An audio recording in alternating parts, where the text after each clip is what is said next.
Well, Chelsea travel to West Brom this evening in what is a huge game. Chelsea go there knowing that they get 3 points, they win the Premier League title, and it will be fully deserved. But what I'd like to do is have a look at Chelsea, not so much the tactical side of things, but 3 players that have been mentioned with links away from the club, as in terms of moving away, and just how important they have been to Chelsea this season.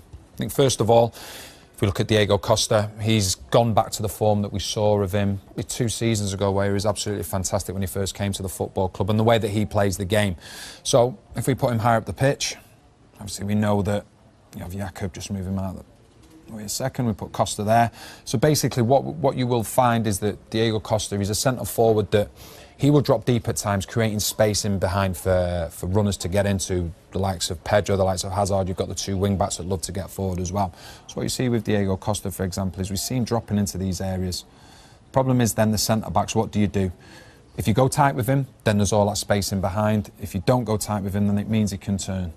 And quite often, what you're finding is that Pedro, with the pace that he's got, and Hazard, with the pace that he's got, they both play narrow.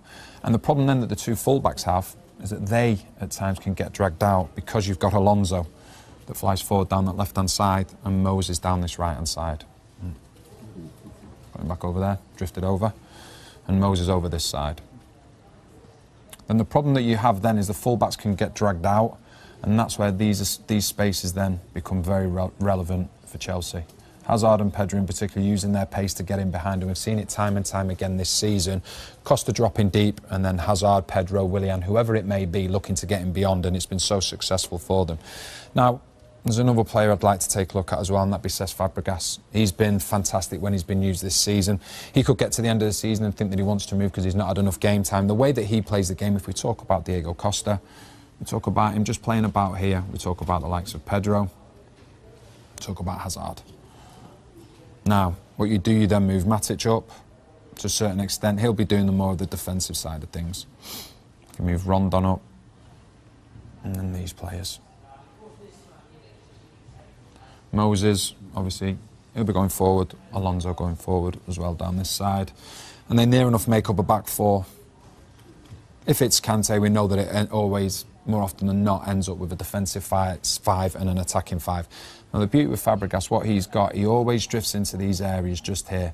And no matter how tight or how condensed or compact the pitch is, he will always find space for himself. And we've seen during the season, whether it be playing passes through there for the likes of Pedro, Hazard in there, or even Costa through there. And he's been key at times when he's been playing for Chelsea. The amount of assists that he's got has been brilliant.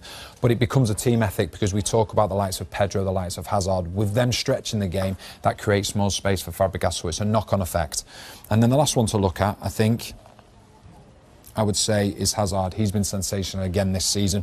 Once again, going back from what he was a couple of seasons ago when he was absolutely outstanding. And it's the domino effect. It's how, it's not a team of individuals, it's a team ethic, so therefore by one player doing something, it brings out the best in other players around him. So we talk about Costa being the one that will get in there, asking questions of the 2 centre-halves who'll then come there. 2 centre-halves then come inside. He doesn't want to move. No. The 2 full-backs will end up having to go wide because, like we've said, the wing-backs here. And then you've got Hazard as well. Hazard goes in and he plays very narrow. And what we've seen on numerous occasions this season is full-backs, when they find themselves in a position where the man they're supposed to be marking is playing quite narrow, they actually get drawn in. They get drawn into these positions and they make that back 4 very compact, but then that leaves so much room for the wing-backs in the wide areas. And we've seen on a few occasions this season Alonso scoring goals. That's all because Hazard has driven inside, the full-back's gone with him, and then that leaves space either for Alonso to supply the crosses, likewise on the other side with Moses, or in particular Alonso to make this run into the box, as he did in particular against Arsenal, and get on the end of a cross.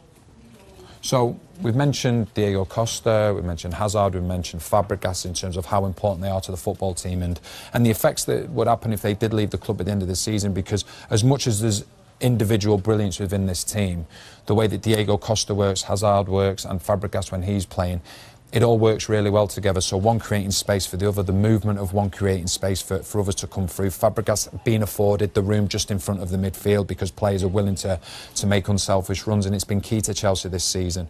And like I say, I can only really see one team winning the Premier League now, and it wouldn't surprise me if they went and got it done this evening with a couple of games to spare.